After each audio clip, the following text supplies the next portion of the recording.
Sir TDP MLA ఉండి కోనేటి ఆదిమూలం గారు suspend అవ్వడం జరిగింది. అంటే గతంలో వైసీపీలో నుంచి ఇటు రావడం జరిగింది. దీని మీద ఏమంటారు? ఈ సస్పెండ్ మళ్ళీ అక్కడ ఎన్నికలు ఏమైనా జరిగేది ఉందా? లేకుంటే ఇదనే కంటిన్యూ చేస్తారా ఎమ్మెల్యేగా? ఇప్పుడు ఆయన ఇంకా ఇప్పుడు ముందు సస్పెండ్ చేస్తే అలా విచారణ చేస్తారు. అవును. అందులో ఏంటి ఈయన తప్పు ఎంతవరకు ఉందో అది ఏం జరిగిందని తర్వాత తెలుసుకుంటారు. ఓకే. అయితే మొదటగా మీరు గమనించాల్సింది ఏంటంటే ఈయన టీడీపీ ఎమ్మెల్యే ఆదిమూలం గారు ఈ వ్యవహారంలో జరిగిన వెంటనే పార్టీ తెలిసిన సస్పెండ్ చేశారు. ఫస్ట్ పవన్ కళ్యాణ్కి ఇది జానీ మాస్టర్ తెలిసిన వెంటనే అతన్ని పార్టీకి దూరంగా పెట్టారు. అవును. అంటే విలువలు, విశ్వసనీయత, పద్ధతి, సంప్రదాయం ఉన్న రాజకీయ పార్టీలే. జగన్మోహన్ రెడ్డి గారికి వాళ్ళకి డిఫరెన్స్ చెప్పడం కోసం అచ్చా. ఒక అతను గబగబా ఫ్యాన్ టిప్ చూపించాడు. ఒక ఎంపీ చూపించాడా? అవును. ఎంత బాగుందో అని చూశారు. ఏంటండి అది అయిపోయింది. మొన్న ఒకటి చూపించాడు, ఇటు విద్యాసాగర్ అన్నమాట ఆ హీరోయిన్కి వాడు చంపేసేసి హోమ్ డెలివరీ ఇస్తే ఆయన పక్కన కూర్చోబెట్టుకుంటాడు. ఇక అంతంత మాత్రమే అని చెప్తాడు. మళ్ళీ నాడికి అది ఎంత ఉందో ఏటో కొలుచుకున్నాడు ఏటో మరి. ఇలాంటి పరిస్థితుల్లో దువ్వాడు సీను అరగంట గంట ఈ రంకు బోగోతాలన్నీ వాళ్ళు పక్కన పెట్టి తిరుగుతాడు కదా, అది వాళ్ళకి డిఫరెన్స్. కాబట్టి విచారణ చేస్తారు. అదంతా జరిగింది ఎప్పుడు వాళ్ళు వైసీపీలో ఉన్నప్పుడే.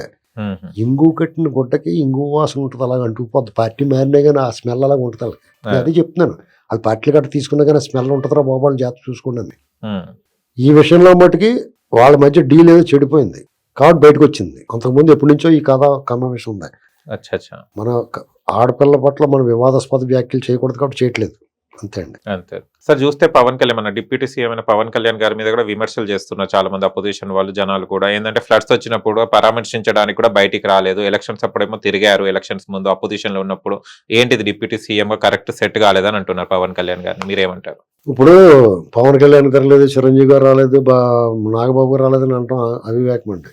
ఇంత రావాలని వాళ్ళు సీఎం తిరుగుతున్నాడు కదా, ఈయన వెనకాల కూర్చొని మానిటరింగ్ చేస్తున్నాడు. లోకేష్ ఈయన మానిటరింగ్ చేస్తున్నారు. వాళ్ళ ఎమ్మెల్యేలు, మంత్రులు అందరూ కూడా మొల లోతులో గుండెల దాకా లోతు వస్తే హోమ్ మినిస్టర్ గారు, పాలకొల్లు మంత్రి గారు రామారెడ్డి గారు, వీళ్ళందరూ, వసంత కృష్ణప్రసాద్, దేవినేని ఉమామహేశ్వర గారు, గద్దె రామ్మోహన్ గారు, ఎక్కడికక్కడ అందరూ అక్కడే ఉన్నారు కదా ఫీల్డ్లోనే. ఇక పవన్ కళ్యాణ్ గారు వచ్చి ఏం చేస్తాడు? అసలు ఆ ప్రశ్నే ఉత్పన్నం కాదు. ఏంటండి అంటే ఇప్పుడు అందరూ వచ్చి ఏం చేస్తారండి? చంద్రబాబు నాయుడు గారు తిరుగుతున్నాడు, మేము ఆయనలో తిరగలేమని చెప్పాడు ఓపెన్ గారిని. ఏంటండి ఎవరు చేయగలిగిన పని వాళ్ళు చేస్తారు. ఆయన కూర్చొని మానిటరింగ్ చేస్తాడు, ఈయన తిరుగుతున్నాడు. లోకేష్ గారు ఈయనకు సపోర్ట్గా ఉంటాడు, లోకేష్ గారి పని లోకేష్ గారు చేస్తున్నాడు. దీనికి అలాంటి అసంబద్ధమైన వాదనలో, ఆరోపణలో అనవసరం చేయాలి కాబట్టి చేస్తారు. జగన్మోహన్ రెడ్డి ఎంత చేయలేదు? 5 ఏళ్ళ చోట్ల శోభరంగా దోసు తినేసాడు కదా, ఇక్కడే కూర్చోవాలి కదా. ఏదో పరామర్శ చచ్చిపోయిన ఇంటికి వచ్చినట్టు కాసేపు. విచిత్రం ఏంటంటే మృతదేహాలు కనపడగానే ఆ ముఖం వెడల్పుగా అయిపోతారు. అప్పడాలు అవి ఉంటే చూసి అప్పడం చూస్తానికి ఎంతే ఉంటుంది, నూనెలో ఇక ఇంత అయిపోద్ది. అలాగే శవాల దగ్గరికి వెళ్ళాడు ఇటు ముఖం ఇంత అయిపోద్దండి. జగన్మోహన్ రెడ్డి నవ్వేసుకుంటాడు ఇటు, కానీ ఆ నవ్వు ఎలాగొస్తుందండి అతనికి? అవి మానేసి పవన్ కళ్యాణ్ రాలేదు, నాగబాబు రాలేదు, రారు, ఏం చేస్తారా? వాళ్ళ పని వాళ్ళు చేస్తున్నారు. వస్తే లేదు, ఎవడు వచ్చాడా? వాళ్ళు అసలు అనకూడదు, మాలోటో వాళ్ళు రావచ్చు కదా అని మాలోటో అనాలి. మేము అర్థం చేసుకుంటాం, మాకు బుర్ర ఉంది కాబట్టి. చంద్రబాబు గారు తిరుగుతున్నాడు, ఈయన ఏం చేస్తాడు కూడా వచ్చి? ఆయన పని అని చేసుకున్నాడు.